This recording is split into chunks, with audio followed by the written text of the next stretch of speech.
चलो भाई, आज हम पढ़ेंगे एनएलएम। हालांकि इसका एक छोटा पार्ट हम पहले पढ़ चुके हैं, कंस्ट्रेंट। आज हम पढ़ेंगे NLM, Newton's law of motion. सब लोग जानते हैं न्यूटन साहब को एप्पल गिरा था, लॉ बना दिए थे, उसी बारे में हम जो है चर्चा करेंगे। आज हम पढ़ेंगे NLM, Newton's law of motion. Newton's law of motion पहले बात करेंगे। न्यूटन्स लॉ ऑफ मोशन में हम जो चर्चा करेंगे वो होगी फोर्स की। किसी चर्चा होगी?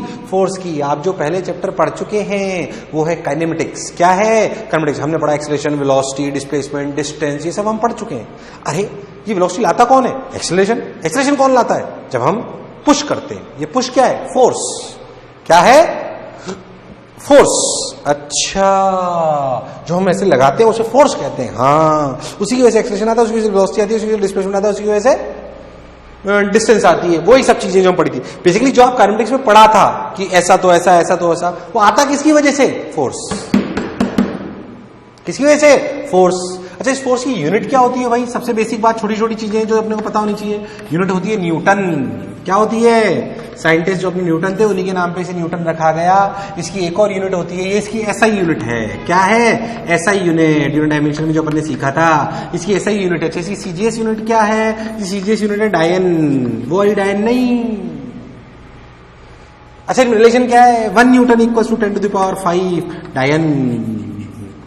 ठीक, ये इसकी यूनिट है। ये इसकी क्या है? यूनिट। हर चीज को नापने के लिए कोई ना कोई यूनिट होनी चाहिए, तो ये फोर्स की यूनिट है। अच्छा, बेसिक बात जो दूसरी आती है, वेक्टर है कि स्केलर है भाई? ये वेक्टर है। अगर वेक्टर है तो क्या दो बातें इंपॉर्टेंट है? क्या इंपॉर्टेंट है? डायरेक्शन और मैग्नीट्यूड। डायरेक्शन और मैग्नीट्यूड। डायरेक्शन और मैग्नीट्यूड। पर अगर मैं फोर्स में बात करूं तो हमारे लिए एक और चीज इंपॉर्टेंट है। वेक्टर से डायरेक्शन और मैग्नीट्यूड तो आ ही जाता है कि इधर लग रहा है कि इधर लग रहा है। सोचो मैं इस चीज पे कोई भी ब्लॉक ले लूं और उस पर फोर्स ऐसे लगाऊं या ऐसे लगाऊं, एक बात की अलग अलग, बिल्कुल अलग अलग। डायरेक्शन मैटर करती है।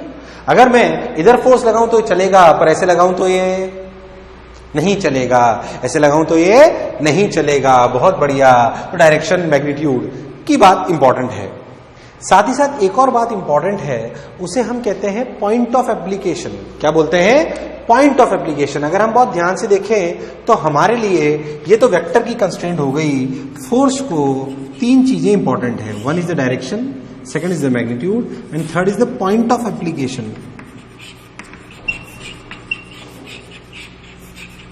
क्या चीज? Point of application. Point of application. ये बात वैसे अपन पढ़ेंगे रोटेशन में। कहां पढ़ेंगे? रोटेशन में। मैं थोड़ा सा पॉइंट ऑफ एप्लीकेशन के बारे में आपको बता देता हूं। ऑल्दो ये सब रोटेशन में पढ़ाया जाएगा, यहां से कोई लेना देना नहीं है। यहां पे अपने को दो चीजों से इंपॉर्टेंस होगी, डायरेक्शन और मैग्नीट्यूड। जैसे एक चीज है, मैं यहां पे फोर्स लगाऊं, चल रही है पक्का, वही उंगली, उतना ही फोर्स, उतना ही सब कुछ यहां लगाऊं, चलेगी, घूमी। क्या चेंज करा मैंने? फोर्स की डायरेक्शन नहीं, मैग्नीट्यूड नहीं, तो क्या चेंज करा? Point of application. क्या point of application will be responsible for घुमाना इफेक्ट? कौन सा इफेक्ट? घुमाना, जो बाद में सर्कुलर और उसके नाम से पढ़ेंगे। तो अभी हम इसमें बहुत चर्चा नहीं कर रहे, but what is the most important 3 things about the force? अगर हम चाहते हैं कि हम पूरे फोर्स को पूर्ण रूप से जाने तो उसकी 3 बातें जानना बहुत इंपॉर्टेंट है। Direction, magnitude and point of application. Direction, magnitude and point of application. बहुत बढ़िया। पर जो अभी हम पढ़ेंगे एनएलएम, उसमें हमारा 2 से ही काम चल जाएगा, डायरेक्शन और मैग्नीट्यूड। डायरेक्शन और मैग्नीट्यूड, बिल्कुल सही बात भाई। अच्छा, टाइप्स ऑफ फोर्सेस थोड़ी सी चर्चा कर लेता हूं, बाकी आपको समय के साथ ही वो समझ में आएगा। टाइप्स ऑफ फोर्सेस में हम समझ सकते हैं इलेक्ट्रोमैग्नेटिक फोर्स। कौन सा फोर्स? Electromagnetic force. कौन सा फोर्स? इलेक्ट्रोमैग्नेटिक फोर्स, जो आपको पूरी 12th में इलेक्ट्रोमैग्नेटिज्म के नाम से पढ़ाया जाता है, वो वाला फोर्स है। इस टाइप का फोर्स, बेसिक फोर्सेस पे मैं चर्चा कर रहा हूं। दूसरा ग्रेविटेशनल फोर्स, आपने सुना है क्या कभी? ग्रेविटेशनल फोर्स जो हमारी धरती और सन सबको जोड़े हुए है, ग्रेविटेशनल फोर्स G m1m2/r²। और ये कभी सुना हो तो kq2/r², ILB, उस टाइप के फोर्सेस। इन पे कोई अभी अपन चर्चा नहीं कर रहे। अलग अलग नाम दिए गए हैं। Gravitational force, electromagnetic force, gravitational force, contact force. कौन सा फोर्स? इस यहां से हमें भी लेना देना होगा, कॉन्टैक्ट फोर्स। इसमें अभी बात करेंगे हम एक और फोर्स, न्यूक्लियर फोर्स, जो आप पढ़ोगे मॉडर्न फिजिक्स में। किसमें पढ़ोगे? मॉडर्न। तो ये अपने आप में 4 महीने, ये 5 लेक्चर, ये अपने आप में कम से कम 12 लेक्चर, ये अलग अलग टाइप है फोर्सेस की। क्या है? टाइप। पर हमारे जो अभी एनएलएम चैप्टर में आएंगी वो सब ये कांटेक्ट फोर्स में आएंगी। इसको अपन 3 भागों में डिवाइड कर दें, नॉर्मल, फ्रिक्शन एंड टेंशन। ठीक है, ये अभी हम मेजरली पढ़ेंगे। क्या क्या?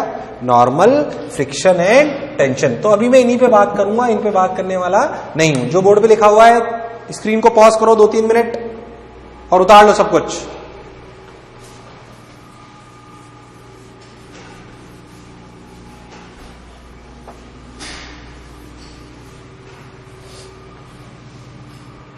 चलो भाई, ये तो हमने बात कर ली कि अपन जो है 3 टाइप के फोर्सेस अपने को पढ़ने हैं, उनका इफेक्ट पढ़ना है, ये पढ़ना है। बट वो फोर्सेस के बारे में तो हम पढ़ लेंगे, बट हम बेसिक जो न्यूटन साहब के नियम हैं उनको अपन पढ़ लेते हैं। बेसिक तीनों नियमों को एक साथ पढ़ लेते हैं। बाकी चर्चा में फिर उनकी बहुत डिटेल में आपसे करूंगा हर एक चीज पे। पहले अपन लिखे न्यूटन्स फर्स्ट लॉ, बहुत बेसिक लॉ लिखो, Newton's first law. Newton's first law लिखो, simple.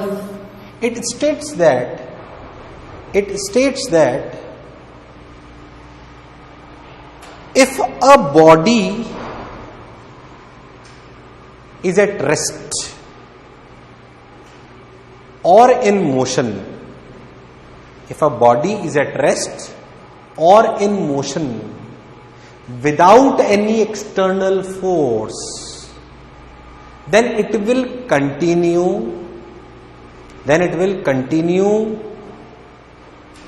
in rest or in motion same as before। अगर बहुत सिंपल शब्दों में समझे तो कोई बहुत खतरनाक लॉ नहीं है, ये वही लॉ ऑफ इनर्शिया ही है। बेसिकली कहता है कि अगर मैं किसी भी बॉडी पर कोई फोर्स ना लगाऊं तो अगर बॉडी वो रेस्ट पर है, कैसे है? रेस्ट पर, इट विल इन रेस्ट, कोई इसे नहीं हिलाएगा, ना कुछ होगा अगर उस पर कोई फोर्स नहीं है। और अगर कोई बॉडी मूव कर रही है कांस्टेंट वेलोसिटी से, it remain in same motion जब तक कि उस पर नेट फोर्स 0 है। ये न्यूटन साहब का पहला नियम था। ये लॉ ऑफ इनर्शिया के रूप में भी देखा जा सकता है ना? तो ये basically simple Newton's first law, बहुत सिंपल, कोई खास बात नहीं है, आप सब लोग इसे जानते हो। फिर भी एक बार और जानना अपना धर्म है, जो मैंने आपको बताया। चलो आओ और सिंपल सी बातें करते हैं। सेकंड लॉ, पहले अपन तीनों लॉ बेसिक पढ़ लेते हैं, फिर अपन आगे बढ़ेंगे, है ना? लिखो न्यूटन्स सेकंड लॉ, फिर इनकी एप्लीकेशन पढ़ेंगे अपन। एक बार बेसिक थ्योरी थोड़ी सी खत्म कर देते हैं। Newton's second law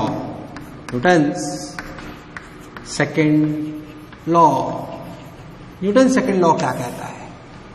Newton second law अगर स्टेटमेंट वाइज बात करूं तो Newton second law states that F बराबर dp बाई dt।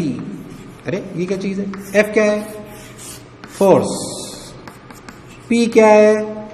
मोमेंटम। क्या है? Momentum. Rate of change of momentum is equals to net force। rate of change of momentum is equals to net force। इसे और कैसे लिख सकते हैं? Law तो यही है बस। न्यूटन साहब ने बोला कि Newton second law states that कि मोमेंटम चेंज होने का क्या मतलब है? मोमेंटम का चेंज हो सकता है, वेलोसिटी चेंज होने का मतलब या तो स्पीड चेंज हो या फिर डायरेक्शन चेंज हो, दोनों में से कुछ भी चेंज हो। तो ये तभी हो सकता है जब फोर्स लगे। क्या लगे? फोर्स, तब मोमेंटम चेंज होगा। हाँ, मोमेंटम तब भी चेंज हो सकता है जब मास चेंज हो। क्या चेंज हो? मास, क्योंकि मोमेंटम है mv वेक्टर। तो ध्यान देखो तो वेलोसिटी में 2 चीज, स्पीड और मैग्नीट्यूड, स्पीड और डायरेक्शन। क्लियर है एकदम? यानी कि मोमेंटम का चेंज हो सकता है, या तो स्पीड चेंज हो, या डायरेक्शन चेंज हो, या मास चेंज हो। मास चेंजिंग वैसे आपके कोर्स में मेंशन नहीं है, इसे पढ़ेंगे हम सेंटर ऑफ मास के एंड में, वेरिएबल मास। क्या चीज? वेरिएबल मास, तब आप इसे थोड़ी सी बात करोगे। अभी हम इन दोनों पे बात करेंगे। क्लियर? तो अगर हम ऐसा मान लें, जो हम अभी पूरे सेंटर मास तक पढ़ेंगे हैं, तो हम क्या मानेंगे कि m इक्वल्स टू कॉन्स्टेंट। अगर हम m कॉन्स्टेंट मान लें तो फोर्स क्या लिखा जाएगा?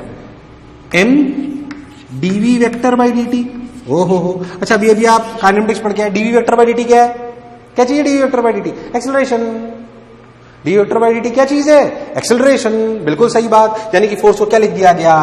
m इंटू ए। कई बार बच्चे कंफ्यूज हो जाते हैं कि न्यूटन सेकंड लॉ है ma। नहीं, न्यूटन सेकंड लॉ ये है। अगर उसमें मान लो कि मास कांस्टेंट है तो क्या आपकी बेसिक इक्वेशन आ जाएगी? फोर्स बराबर ma। क्या जाएगी? फोर्स बराबर ma। फोर्स बराबर ma। बट रियलिटी बताई जाए तो न्यूटन सेकंड लॉ ये है। F बराबर ma तब आता है जब हम मान लेते हैं कि m बराबर कांस्टेंट होता है। हम m वेरिएबल पे भी बात करेंगे जब हम वेरिएबल मास पढ़ेंगे। किसमें? सेंटर ऑफ मास में। तो सेकंड लॉ है वो है F बराबर ma। क्या है? F बराबर ma। F बराबर ma। ये रहा भाई। लो भाई, बहुत बढ़िया। हमें पूरे एलएलएम में चर्चा इसी पे करनी है, F बराबर ma पर। किस पे करनी है? F बराबर ma पर। अच्छा भाई, सिंपल, बिल्कुल सिंपल। इसमें कोई सिंपल एग्जांपल, शर्म आ गई मुझे कराते हुए। ध्यान से देखो, तो अगर मैं आपसे बोलूं कि अगर कोई ब्लॉक रखा हुआ है क्लियर एकदम 2 किलो का, अगर मैं किसी की मदद से 10 न्यूटन का फोर्स लगाऊं तो बताओ इसका एक्सेलरेशन क्या होगा?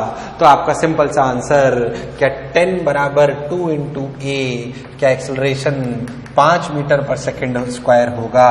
इसमें कोई खास बात नहीं है, वेरी नॉर्मल। देखो, ये एप्लीकेशन है इसकी। इसलिए हम किसी चीज को पुश करते हैं तो उसमें एक्सेलरेशन आता है, एक्सेलरेशन आता है तो वेलोसिटी आती है, वेलोसिटी आती है तो स्पीड आती है, स्पीड आती है तो डिस्प्लेसमेंट आता है, डिस्प्लेसमेंट आता है तो डिस्टेंस आता है, जो हम काइनेमेटिक्स में पढ़ा था। बट होता है यहां से, और उसका लॉ है F बराबर ma। F बराबर ma। ओके, बहुत बढ़िया। तो ये हमारा फर्स्ट लॉ और बेसिक सेकंड लॉ था। ये अभी भी कोई खत्म नहीं हुआ, ये हम इसमें बहुत चर्चा करेंगे। पर हम पहले थोड़ी सी चर्चा कर लेते हैं नॉर्मल रिएक्शन पे, टेंशन पे, इन पे, है ना। चल आओ, आराम से स्क्रीन पॉज करके उतार लो, स्क्रीन पॉज कर लो और उतार लो।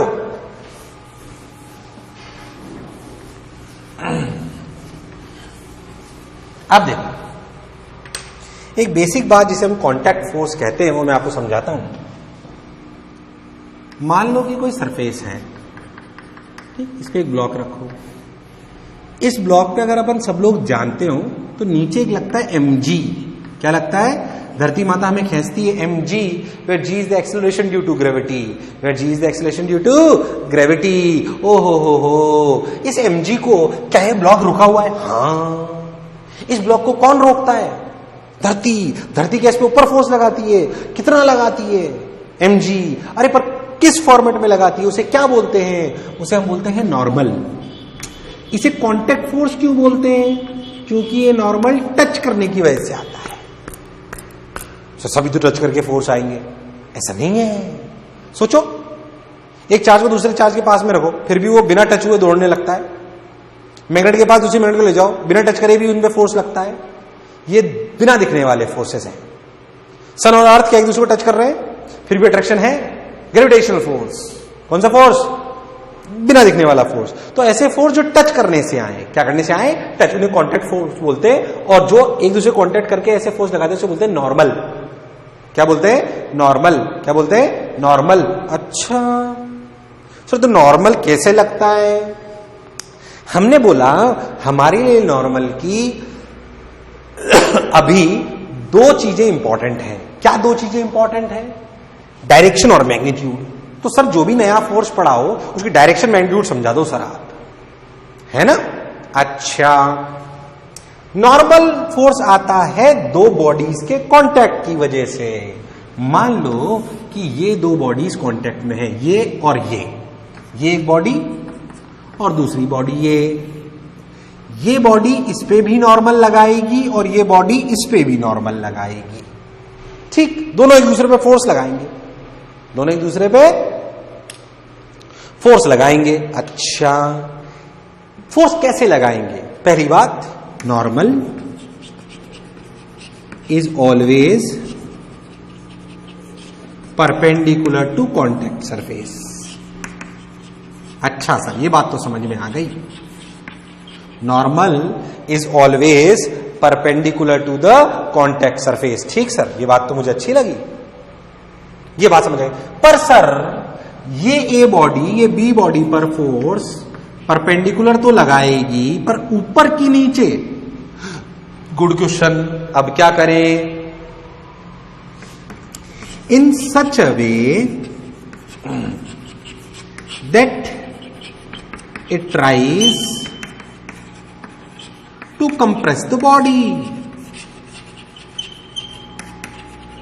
चमका? मतलब एक तो normal perpendicular to the surface लगेगा। कैसे लगेगा? Perpendicular to the surface. दूसरी बात, वो ऐसे लगेगा, ए वाला बी पर फोर्स ऐसे लगाएगा कि वो बी को कंप्रेस करना चाहेगा। अब सोचो, ए वाला perpendicular to the contact surface force लगाएगा, पर ऐसे लगाएगा कि बी को कंप्रेस कर दे। तो ऐसे नॉर्मल, ये है normal reaction on B due to A. तो बी भी ए पे लगाएगा, इतना ही। इसे एक्शन रिएक्शन पेयर कहते हैं। यही बाद में हम न्यूटन थर्ड लॉ के नाम से जानेंगे। ये बी भी ए पर इतना ही लगाएगा ऐसे। Normal reaction of A with respect to B. B ने जो लगाया ए पर, बोलो समझ। किसी भी दो बॉडीज के बीच में नॉर्मल रिएक्शन निकालने का तरीका है। नॉर्मल रिएक्शन तब आता है जब दो बॉडीज के बीच में कांटेक्ट होता है, direction perpendicular to the contact surface होती है, और हमेशा ऐसे होती है, और हमेशा ऐसे होती है कि वो बॉडी को कंप्रेस करना चाहती है। क्या करना चाहती है? कंप्रेस। जैसे आप देखो ध्यान से, आपको समझ में आ जाएगी बात। मान लो दो ब्लॉक है, ऐसे रखे हुए हैं, ए और बी। अब सोचो, मान लो ऐसे इन पे फोर्स लगाया जा रहा है, तो ए और बी के बीच का नॉर्मल रिएक्शन कैसे होगा? सोचो, क्या ए और बी के बीच की कांटेक्ट सरफेस, अगर हम सारे नॉर्मल रिएक्शन इनके बनाए तो देखो, ए पर एक नॉर्मल रिएक्शन आ रहा है N1 अर्थ की वजह से ऊपर, ये इधर आ रहा है N1, बोलो क्लियर। ए की वजह से बी पर इधर N of B with respect to A, ऐसे ही N of B with respect A with respect to B. A B पर ऐसे लगाएगा कि perpendicular to the contact surface. क्या कॉन्टैक्ट सरफेस ऐसे है? कॉन्टैक्ट सरफेस ऐसे है, तो बी पे इधर और ए पे इधर, बोलो क्लियर एकदम। ऐसे ही अगर हम बी पर बनाए तो अर्थ की वजह से बनेगा N2 ऐसे, और अर्थ इस पर लगाएगा N2 ऐसे। तो चमका। तो नॉर्मल रिएक्शन कैसे लगती है? Normal reaction is always perpendicular to contact surface in such a way that it tries to compress the body. It tries to compress the body. कभी भी, कहीं पे भी, कैसे भी आपको नॉर्मल रिएक्शन लगानी हो ऐसे लगाई जाएगी। मान लो मैं आपको बोलूं, देखो अभी देखो, कई सारे आपको डायग्राम बनाने होंगे। मान लो मैं आपको बोलूं कि देखो ऐसे ऐसे ऐसे, ये ए, ये बी, ठीक। तो ए और बी के बीच में नॉर्मल रिएक्शन कैसे होगी? हमें क्या सिखाया? परपेंडिकुलर टू कॉन्टैक्ट सरफेस, इसके परपेंडिकुलर ए बी पे ऐसे लगाएगा कि बी को कंप्रेस करे, तो नॉर्मल ऐसे, बी की ऐसे ऐसे। बोलो क्लियर एकदम? पक्का? नॉर्मल रिएक्शन की बेसिक बात है, बिल्कुल बेसिक। पक्का? एकदम सच्ची? चलो बोर्ड पे जो भी लिखा उतार लो। 2 मिनट अपनी स्क्रीन को पॉज करो और उतार लो।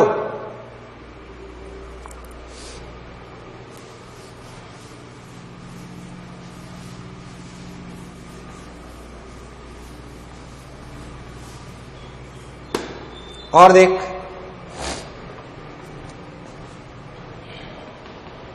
ऐसे हम टेंशन की बात करें। टेंशन किस में आती है? स्ट्रिंग में। स्ट्रिंग हम अभी कैसी लेते हैं? Massless, inextensible. इनएक्सटेंसिबल का मतलब जिसे लंबा नहीं करा जा सके, खींचा नहीं जा सके, है ना। और अभी जो हम लेंगे ना, वो जनरली हम मासलेस भी लेते हैं, ठीक। अब जैसे मैं आपको समझाता हूं, मान लो एक ब्लॉक ये है, एक ब्लॉक ये है, ऐसे स्ट्रिंग बंधी हुई है, ये ब्लॉक ए, ये ब्लॉक बी। सोचो मैं इसको ऐसे ले जाऊं फोर्स लगा के, तो यहां टेंशन आएगी कि नहीं आएगी? क्यों? क्योंकि बी को कौन खींचेगा? टेंशन ही तो खींचेगा। अब है ना, अपनी स्ट्रिंग को स्प्रिंग की तरह मानो। कैसे मानो? स्प्रिंग। सोच, पहली बात, tension, direction is always along the string. एक बात तो क्लियर हुई कि भाई टेंशन की डायरेक्शन हमेशा अलोंग द स्ट्रिंग होगी। कैसे होगी? अलोंग द स्ट्रिंग, और कोई डायरेक्शन नहीं हो सकती। ऐसे नहीं परपेंडिकुलर टू द स्ट्रिंग आ गई, हमेशा अलोंग द स्ट्रिंग ही होगी, इसमें कोई शक दोहराए वाली बात नहीं है।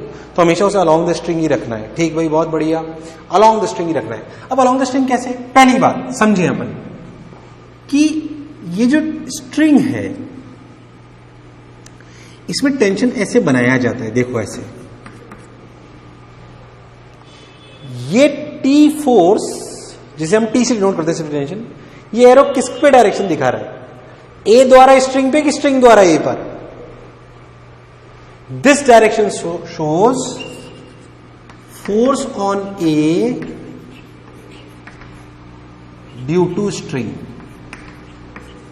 ठीक, यानी कि अगर मैं सिर्फ स्ट्रिंग का डायग्राम बनाऊं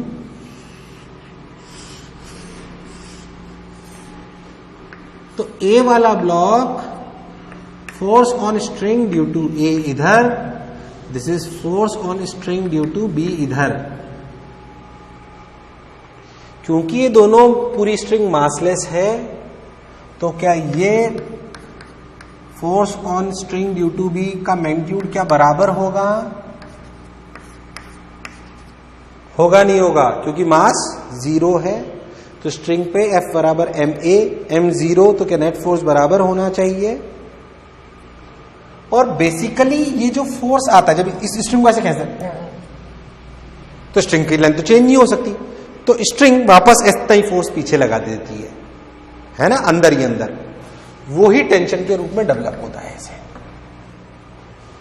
तो बेसिकली आप ऐसा समझो कि जितना फोर्स ए लगाता है स्ट्रिंग पे उतना ही फोर्स स्ट्रिंग लगाती है ए पे, तो वो ऐसे डिनोट करते हैं टी टी। बेसिकली स्ट्रिंग में टेंशन ऐसे डेवलप होता है कि it always tries to reduce the length of the string. Tension always, पहली बात, tension direction is always along the string in such a way to reduce length. चमका एकदम, reduce length. कोई खास बात नहीं है, समझ में आ गया। देखो ऐसे ले लो, ऐसे ब्लॉक ले लो, सोचो इस ए ब्लॉक पे टेंशन किधर लगी? ऊपर नीचे, ऊपर नीचे, ऑब्वियसली ऊपर, खत्म। तो टेंशन हमेशा अलोंग द स्ट्रिंग लगती है। कैसे लगती है?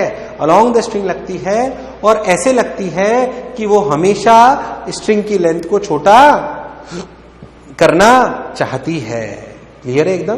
तो ये बेसिक बात थी नॉर्मल और टेंशन की। अब क्या, कभी कभी हमें एक चीज बोली जाती है जिसे बोलते हैं एफबीडी। क्या बोलते हैं? FBD, free body diagram. क्या बोलते हैं? Free body diagram. देखो भाई, फ्री बॉडी डायग्राम के बारे में बातें करते हैं। क्या बात होती है free body diagram? Free body diagram का सिंपल सा मतलब इतना है, देखो समझे उसको। फ्री बॉडी डायग्राम देखो कैसे। Free body diagram, free body diagram कहता है कि बेसिकली कोई भी बॉडी हो, उस पर जितने भी फोर्स लग रहे हो इधर उधर से, उन सबको मार्क कर लो उस बॉडी पर, उसे फ्री बॉडी डायग्राम कहते हैं। जैसे मैं वो समझाता हूं, आओ समझ आ जाएगा। मान लो एक सिस्टम लेते हैं, ये अर्थ, ठीक, एक ही इलस्ट्रेशन से आपको समझ आ जाएगा। ठीक, ये ए ब्लॉक, ये बी ब्लॉक, इसके ऊपर ये सी ब्लॉक रखा हुआ। बोलो क्लियर? पक्का? अब बोलो ए का एफबीडी बनाओ। क्या बनाओ? ए का एफबीडी। बोले ए पे जितने भी फोर्स लग रहे हैं उन सबको दिखा दो, उन सबको दिखा दो। तो लो ए पर देखो कौन कौन फोर्स लगा रहा है। क्या अर्थ लगा रही है? हाँ, किधर लगा रही है? ऊपर, N1। ठीक, अर्थ ने लगाया। बी किधर लगाएगा? Left right. किधर लगाएगा? लेफ्ट। ये एन ऑफ अर्थ था, एन ऑफ अर्थ। बी ने इधर लगाया। सी ने नीचे, एनसी। और किसी ने लगाया? और किसी ने लगाया? हाँ, अरे अर्थ भी तो खींच रही थी कितने से? mg। क्या mg वो ग्रेविटेशनल फोर्स है? कौन सा फोर्स है? Gravitational force. तो वो भी तो लग रहा था, वो दिख नहीं रहा था। ध्यान से देखो तो ये कॉन्टेक्ट फोर्स, ये कॉन्टेक्ट फोर्स, ये कॉन्टेक्ट फोर्स, पर mg कौन सा फोर्स? वो नहीं दिखने वाला जो अर्थ खींचती है। तभी तो हम बॉल ऊपर फेंकते तो नीचे आ जाती है बिना पकड़े भी, है कि नहीं है? तो वो तो mg तो रहेगा ही, तो mg नीचे।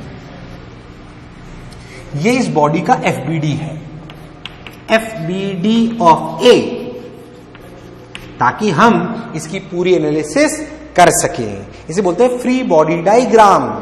Free body diagram is nothing, it is basically representation of all the forces applicable to a particular body to analyse the acceleration and velocity of the body in a proper way. In a proper way, this is basically FBD। This is basically FBD। तो आपको उसके लिए परेशान होने की कोई जरूरत नहीं है, आसानी से आपको समझ में आएगा। क्या FBD की बात समझ में आई? पक्का सोच लो एकदम। चलो उतार लो, उतार लो FBD का क्या मतलब है।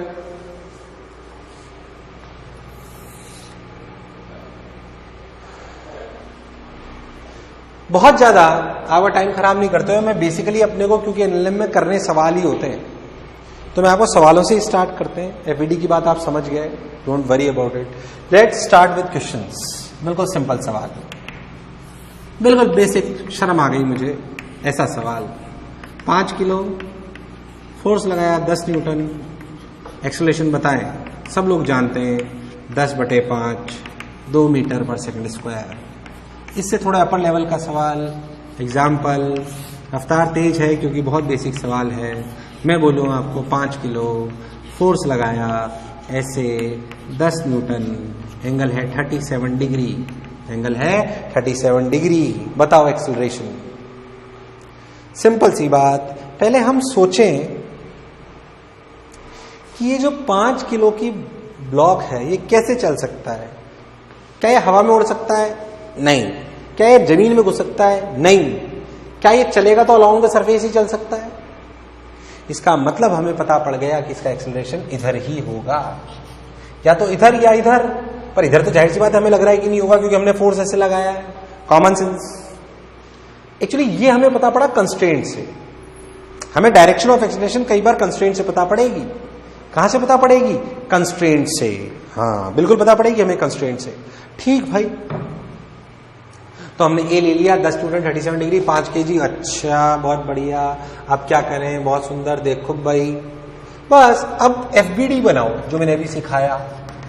FBD सिखाया सर ने, ठीक, 5 kg, ठीक।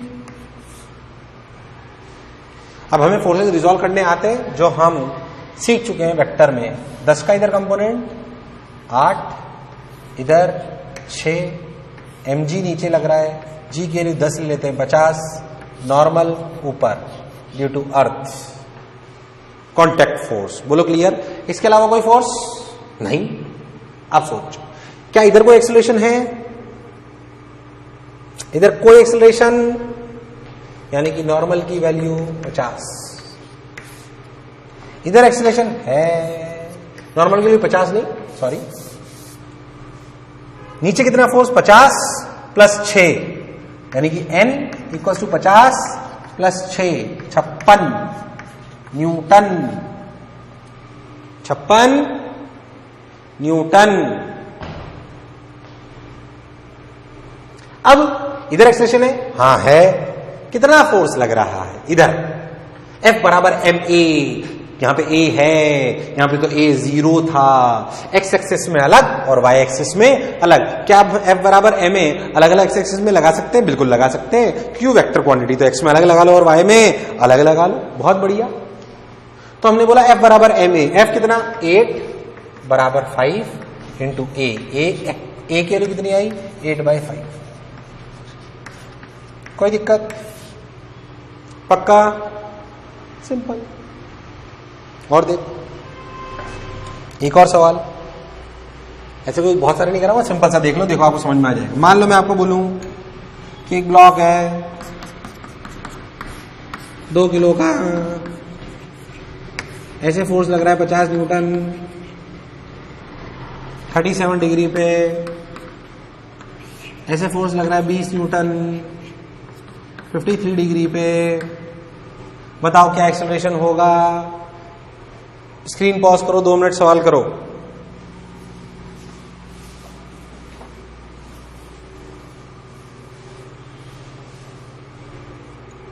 चलो सुनो सॉल्यूशन। एफबीडी बना लो। देखो नीचे 20, 50 का इधर कंपोनेंट 40, इधर 30, 20 का इधर कंपोनेंट 16, इधर 12, ऊपर नॉर्मल, नीचे एमजी तो लगी है, सॉरी, और कुछ तो नहीं रहा, नहीं सब हो गया। वर्टिकल में कोई एक्सेलरेशन नहीं है क्योंकि कंस्ट्रेंट है, या तो इधर चलेगा या फिर इधर चलेगा। चलो वर्टिकल में बैलेंसिंग करते हैं। Normal equals to 20 plus 30 plus 16, normal आ गया। एक्सेलरेशन देखो इधर है 40, इधर है 12, 40 ज्यादा तो इधर ही एक्सेलरेशन होगा, तो क्या लिखा जाएगा? 40 माइनस 12 बराबर 2 इंटू ए बराबर 40 माइनस 12 कितना 28, 28 बटे 2 कितना 14 मीटर पर सेकंड स्क्वायर। अब मुझे एक बात बताओ, ऐसे कितने भी फोर्स लगा दूं, क्या आप एफबीडी बना के सवाल कर सकते हो? आप एफबीडी बना के सवाल कर सकते हो, करते रहो, बहुत सवाल कराए जा सकते हैं, उसमें ऐसी कोई खास बात नहीं है। लोग चलो और देखो, उतार लो स्क्रीन स्टॉप करके, है ना। और सुनो, मान लो कि हम इंक्लाइन पे ले लें एक ब्लॉक को, कोई खास बात नहीं, इंक्लाइन प्लेन पे मान लो इधर 2 kg, ये थीटा, समझे, कोई भी, अपन तो एम मास ले लेते हैं। यहां देखो तो एम क्या नीचे लग रहा है, mg कितना लग रहा है, mg। इसका फ्री बॉडी डायग्राम बनाओ, mg नीचे, नॉर्मल ऐसे। क्या ये कंस्ट्रेंट है? अगर चलेगा तो ए से ऐसे ही चलेगा, बिल्कुल। ये नीचे mg लग रहा है, ये एंगल थीटा, ये 90 माइनस थीटा, ये भी थीटा। इस डायरेक्शन में कोई एक्सेलरेशन नहीं है। क्या n बराबर mg cos थीटा? क्या इधर की तरफ mg sin थीटा है?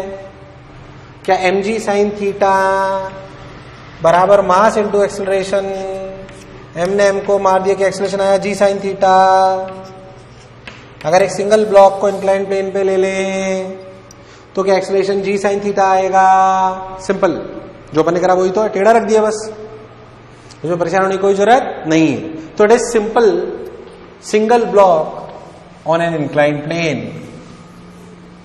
Simple single block on an incline plane, on an incline plane.